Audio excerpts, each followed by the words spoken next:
அதுல இந்த மாற்றங்கள் இருந்தா நல்லா இருக்கும், அந்த மாற்றங்கள் இருந்தா நல்லா இருக்கும் அப்படின்னு எதிர்க்கிறாங்களே ஒழிஞ்சு திமுகவை போல தோல்வி பயத்தின் அடிப்படையில் எஸ்ஐஆர் கூடாது என்று அவர்கள் சொல்ல வேண்டும். நியாயமாக தேர்தல் நடந்தால்தான் வாக்குரிமையை அவர்கள் முழுமையாக பயன்படுத்த முடியும் என்று நினைக்கிறார்கள். இதுக்கு தடையாக திமுக இருந்தால் தோல்வி பயம் என்றுதான் கூற முடியும். குற்றங்கள் இதன் அடிப்படையிலே பெருகி வருகிறது. தமிழக அரசு இதனை கட்டுப்படுத்த இயலாத முடியாத அரசாக செயல்பட்டு கொண்டிருக்கிறது. ஒரு வாரத்துக்கு முன்பு கூட மத்தியிலே என்டிஏ கூட்டணி, தமிழகத்திலே அதிமுக தலைமையிலான என்டிஏ கூட்டணி, அதிமுகவுடைய என்டிஏ தமிழகத்தினுடைய கூட்டணி தலைவர் ஐயா எடப்பாடியார் அவர்கள். ஐயா எடப்பாடியார் அவர்களை தமிழ் மாநில காங்கிரஸ் கட்சி கூட்டணியில் இருக்கும்போது சேலத்திற்கு நான் வருகை புரிந்திருக்கும் போது அவர்களை சந்திப்பது என்பது மிகுந்த மரியாதையான சந்திப்பு மட்டுமல்ல, நிச்சயமாக கூட்டணி கட்சி தலைவர் என்ற முறையிலே அரசியல் ரீதியான சந்திப்பு என்பதிலும் மாற்று கருத்து இருக்க முடியாது. காரணம், கிட்டத்தட்ட 173 சட்டமன்ற தொகுதிகளுக்கு சென்று மக்களுடைய எண்ணங்களை மிக தெளிவாக பிரதிபலித்துக் கொண்டிருக்கிறார்கள். குறிப்பாக இன்றைக்கு திமுகவுக்கு தமிழகத்திலே எதிர்மறை வாக்கு அதிகரித்து கொண்டு போய் கொண்டிருக்கிறது என்றால் அதற்கு காரணம் இந்த 173 தொகுதிகளிலே அவர்கள் மக்களுக்கு கொடுத்த விழிப்புணர்வு தான் என்பதிலே மாற்று கருத்து இருக்க முடியாது. எங்களுடைய கூட்டணி கட்சிகளை பொறுத்தவரையில பாஜகவுடைய தலைவர் சுற்றுப்பயணம் செய்து கொண்டிருக்கிறார். தமாகவை பொறுத்தவரையிலே எங்களுடைய மாவட்டங்களை 4 மண்டலமாக பிரித்து மண்டல ரீதியாக நான் சென்று கொண்டிருக்கிறேன். இப்படி இயக்க பணி, மக்கள் பணி, கூட்டணி பணி என்று உறுதியாக இந்த தேர்தலிலே வெல்லக்கூடிய ஒரு சூழலை ஏற்படுத்தி கொண்டிருக்கிறோம். அந்த வகையிலே கூட்டணி கட்சி தலைவர் என்ற முறையிலே ஐயா எடப்பாடியார் அவர்களை சேலத்திற்கு வருகை புரிந்திருக்கின்றேன் என்ற காரணத்தினால் நேரடியாக சந்தித்து அவர்களோடு நான் அரசியல் பேசினேன் என்றே கூறலாம். மரியாதை நிமித்தமான சந்திப்பு என்றாலும் கூட, காரணம் இந்த தேர்தல் காலம், அரசியல் வரப்போகிறது. இன்னும் பல கட்சிகள் எங்களோடு கூட்டணியில் சேருவதற்கான பிரகாசமான வாய்ப்பு இருக்கும்போது நிச்சயமாக கூட்டணி கட்சி தலைவர் என்ற முறையில அரசியல் பேசாமல் என்னால் எப்படி இருக்க முடியாது.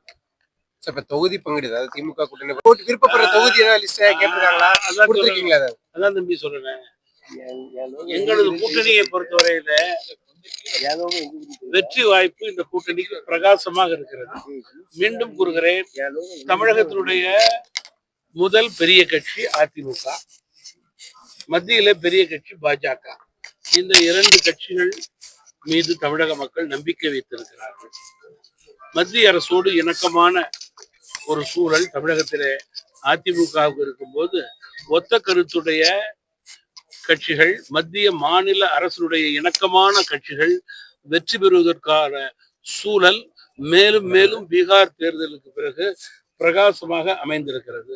பீகார் தேர்தலுக்கு பிறகு எடுத்துக்காட்டான தேர்தலாக ஜாதி, மதம், மொழி, இனம் இவைகளுக்கெல்லாம் அப்பாற்பட்டு வளர்ச்சி வளர்ச்சி வளர்ச்சி, மத்திய மாநில அரசுடைய இணக்கம் என்ற ரீதியிலே பிரதமர் மோடி, அதிமுக தலைவர் எடப்பாடியார் என்ற ரீதியிலே எங்களுக்கு வாக்களிப்பார்கள் என்பதிலே மாற்று கருத்தே கிடையாது.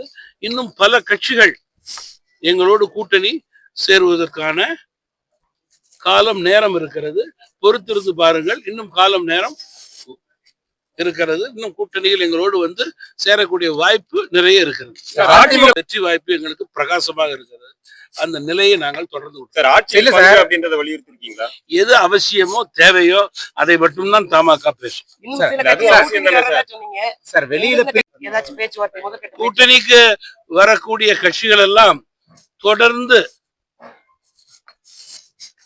அதிமுகவுடைய செயல்பாடு, எடப்பாடியார் அவருடைய சுற்றுப்பயணம், மக்களுடைய எழுச்சி, மத்திய அரசுடைய மாநிலத்திற்கான திட்டங்கள், மாற்றாந்தான் மனப்பான்மையில் செயல்பாடு, பீகார் தேர்தலுடைய எதிர்வழி, மத்திய மாநில அரசுடைய இணக்கம், வெற்றி என்பதையெல்லாம் கூர்ந்து கவனித்துக் கொண்டிருப்பார்கள். சரியான முடிவை சரியான நேரத்திலே எந்த கூட்டணியிலும் இல்லாத கட்சிகள் எடுப்பார்கள் என்பதிலே மாற்று கருத்து முடியாது. தமிழ்நாட்டிலேயே வந்து அந்த அளவுக்கான அதிகப்படியான சீட் இங்க வந்து நம்ம கூட்டணி வெற்றி பெறுவதற்கான வாய்ப்பு இருக்கா? நீங்க ஒத்த கருத்துடையவர்களெல்லாம் என்டிஏ பாஜக அதிமுகவில் ஒன்று சேர்ந்து குறிக்கோள் ஆட்சியாளர்களை மாற்ற வேண்டும் என்று நிறைவேற்ற முடியும் என்றால் அது முடியும். பீகாரை விட அதிகம் கூட நம்பர் கிடைக்கிறதுக்கு வாய்ப்பு நடக்க வேண்டும் என்றால் தேர்தல் ஆணையத்துடைய கோட்பாடுகள் மிக முக்கியம். மக்கள் நியாயமாக தேர்தல் நடக்க வேண்டும். நியாயமாக தேர்தல் நடந்தால்தான் வாக்குரிமையை அவர்கள் முழுமையாக பயன்படுத்த முடியும் என்று நினைக்கிறார்கள். இதுக்கு தடையாக திமுக இருந்தால் தோல்வி பயம் என்றுதான் கூற வேண்டும். காங்கிரஸ் தலைவர் சட்டம் ஒழுங்கு தமிழகத்திலே சீர்குலைந்து இருக்கிறது என்பதற்கு தினந்தோறும் தொலைக்காட்சியும் பத்திரிகையுமே அதனுடைய செய்திகளே எடுத்துக்காட்டு. திருட்டு, கொள்ளை இவைகள்தான் குற்றங்களுக்கு காரணம். குற்றங்கள் இதன் அடிப்படையிலே பெருகி வருகிறது. தமிழக அரசு இதனை கட்டுப்படுத்த இயலாத முடியாத அரசாக செயல்பட்டு கொண்டிருக்கிறது. ஒரு வாரத்துக்கு முன்பு கூட கோவையிலே நடந்த ஒரு மாணவிக்கு நடந்த கொடுமை, அதற்கு கூட தமிழ் மாநில காங்கிரஸ் கட்சி சென்ற வாரம் விழிப்புணர்வு ஏற்படுத்தும் வகையிலே கோவையிலே மனித சங்கிலி நடத்தியதை நினைவு கூற விரும்புகிறேன். இந்த ஆட்சி